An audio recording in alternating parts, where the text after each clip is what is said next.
Last week I began the paintwork on my Renegade Ogryn, completing all of the core parts of the colour palette, from the filthy greenish yellow, the industrial grimy metals for armour and weapons, dark blues for the Imperial Guard armour, to the orange browns from the leathers that he was wearing.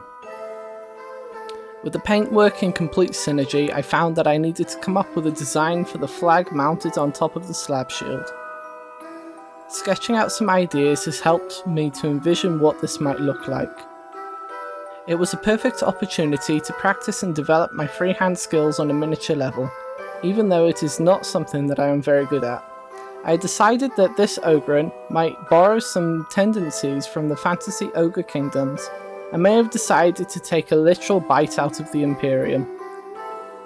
I started with a side profile sketch of a skull, jaws stretched open wide.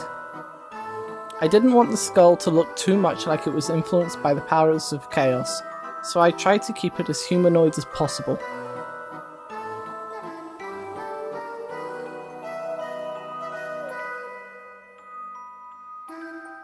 I then decided that the skull would be biting down on the Imperial Aquila, an open and blasphemous display of rebellion that made the renegade's opinion of the Imperium very clear. Borrowing some knowledge from my old art classes, I followed the rule of 3 and added a checkered pattern in a vertical line.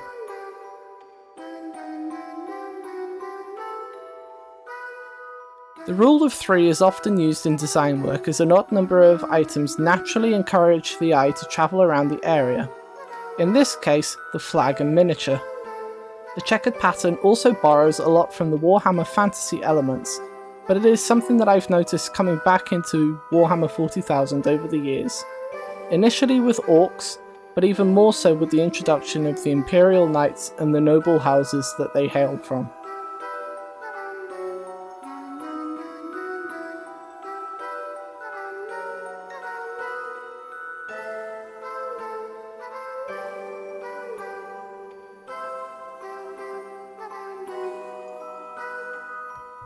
With these 3 components, I aim to create a striking emblem that encompasses the emotions and opinion the Ogryn has towards his former masters, and something that is interesting to look at without being too over the top.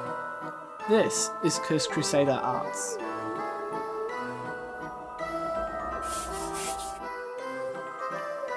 Using dark browns and layering up to brighter ones, I began forming the rough shape of the skull. The main difficulty to work with here is understanding the amount of pressure to use when holding the brush. The idea here was to try and use the brush more like a pencil, essentially drawing the skull rather than painting it. However, this involved a lot of back and forth, correcting the form and shape of the skull and ensuring that I didn't lose any important details like the eye socket, navel cavity, or the joint where the lower and upper jaw connected.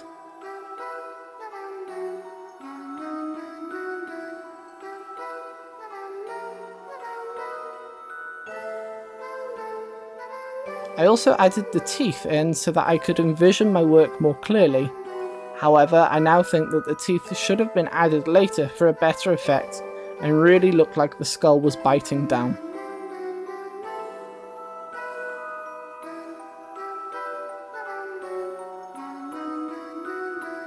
Adding the Imperial Aquila was simple work. I had decided that this would have been painted in the blood of Imperial soldiers by the Ogryn. The detail is less important for something of this scale, but the key here is to ensure that the shape is correct. The shape will sell the idea of there being an Aquila on the flag, perhaps encouraging viewers to take another closer look.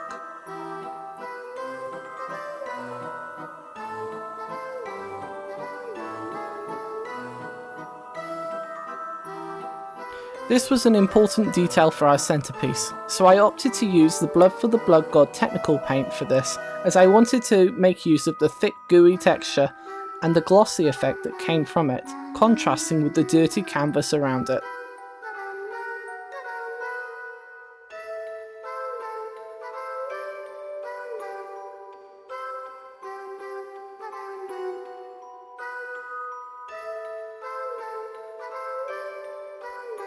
With the Aquila painted in, I went back to reinforce some of the details lost in the skull, using browns similar to the ones initially used to paint the flag, so that it matched the rest of the canvas. I found the brown I had mixed was slightly different to the ones used previously, and I used this as an opportunity to add a few highlights and details to the flag, making it look less uniform.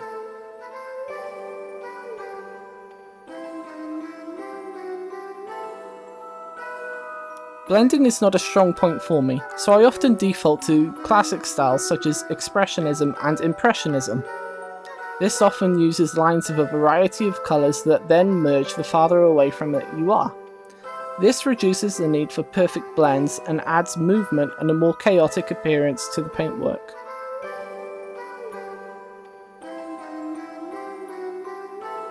I then used a watered down Abaddon black with some of the brown I had just used to outline the skull and some of the details. This would help to merge the skull to the flag without it looking like it had just been painted on.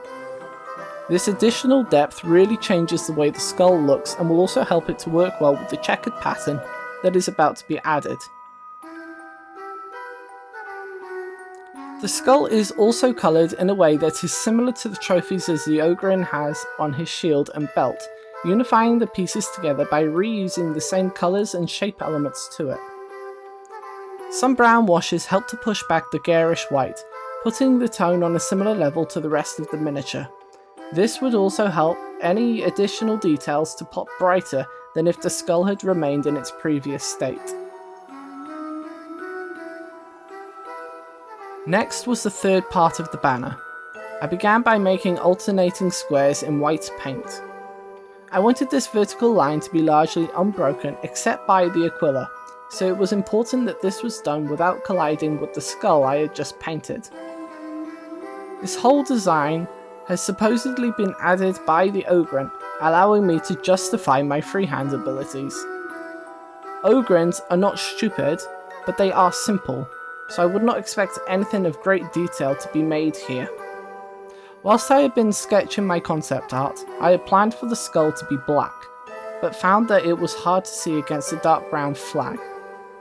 The skull was now a yellowish brown, so I brought the black colours back in by using it to make the alternating squares for the checkers.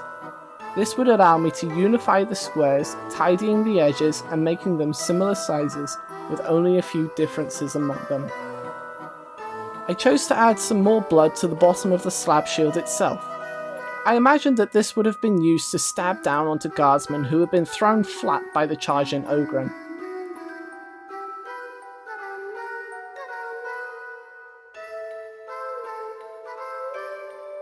Some more blood was used to brighten up the aquila and to cover up a terrible mistake that could not be undone. What I had tried to do was to add some highlights with a thinned down white paint, and forgot to remove the excess. When I rubbed it away, I was left with a horrible white smear mark. Covering this up with blood just made it look like a blood splatter instead. An unintentional addition, but it adds some more character to the miniature.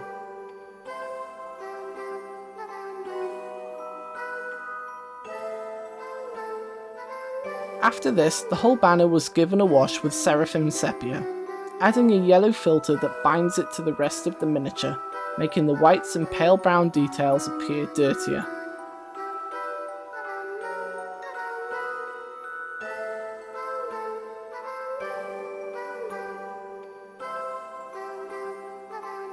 With the flag done, I needed to finish up a few details on the Ogryn itself. I started by adding some blood to the face, as if he'd been tearing apart flesh with his own teeth. A bloody handprint on the right pectoral also gives the implications of a dying guardsman who had been locked in a death grip, trying desperately to push himself free from the Ogryn's impossibly strong grip. It also doubles up as a nice homage to the World Eaters and characters such as Litara Saran, although the reasons between those characters in this miniature are very different. This also acts as an indication of how this Ogryn may be more susceptible to the influence of Khorne if he survives long enough.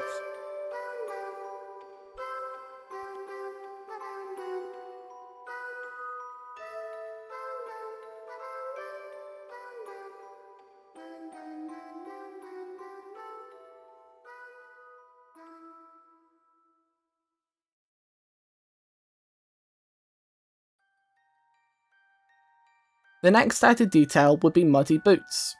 Watered down brown paints were applied heavily over the boots and lower legs, indicating the muddy terrain that splashed around as he bound across the torn up battlefield. This method is repeated from the experiment that I performed on my Crimson Fist Primaris. When this heavy wash dries, it will add a cloudy brown layer over the model, but will allow for the original colours to show through. I followed this up with a slightly watered down Blood for the Blood God. Adding streaks of blood adds another layer of horror and realism to the miniature, moving it farther away from the clean and tidy portrayal of the 41st millennium that other styles may favour. After some consideration, I wanted to lighten up some of the higher points of detail on the flesh. To do this, I performed another experiment. I mixed Wraithbone with the watered down Blood for the Blood God, creating a pale peach colour. I applied this to the upper surfaces of the muscles, using the special traits of Blood for the Blood God to add a translucent layer to it. This meant that the new colour still applied, whilst allowing the green and yellow tones from before to show through, in an imitation of a glaze.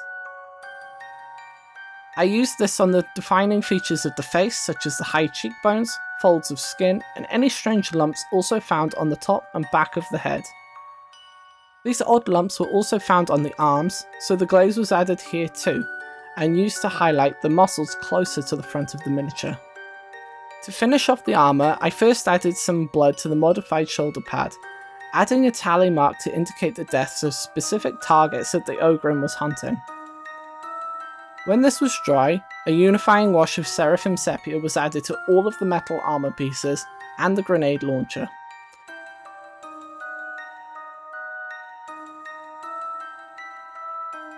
With this completed, it was time to address the base that this miniature would be mounted upon. You may have seen some of the progress updates on Twitter or in the YouTube community tab where I showed the creation of this base. I did this off camera, but I effectively harvested sticks, stones, sand, and mud from the local community park. I let this all dry out and was left with small lumps of mud that I could use as rocks. The larger rocks were made with Das modelling clay and shoved into a mould. Once glued in place, I painted the base with Armageddon dust so any gaps on the surface would still have a granular texture to it. I then glued on dirt lumps around the larger rocks, creating a war-torn battlefield. A few of the resin skulls I had were used to add the implication that this battle was one of many in a long war of attrition. Small twigs of a branch were used to add branches that fit the scale of the miniature, showing that this world was more than just mud and rock. Finally, a few strands from an old wire was added to the base. This adds something to suggest unnatural objects in the world without overcrowding the base. This adds something to suggest unnatural objects in the world without overcrowding the base, whilst also showing that this is where our Ogryn got his own wire that he has used to tie his trophy to his slab shield. This was painted and washed with various browns, giving the muddy brown effects you see now. The base is already in a good spot, but needs a little more to be done. I begin with my watered down blood and add it in small streams between the rocks, converging on the central point where the foot will soon be glued.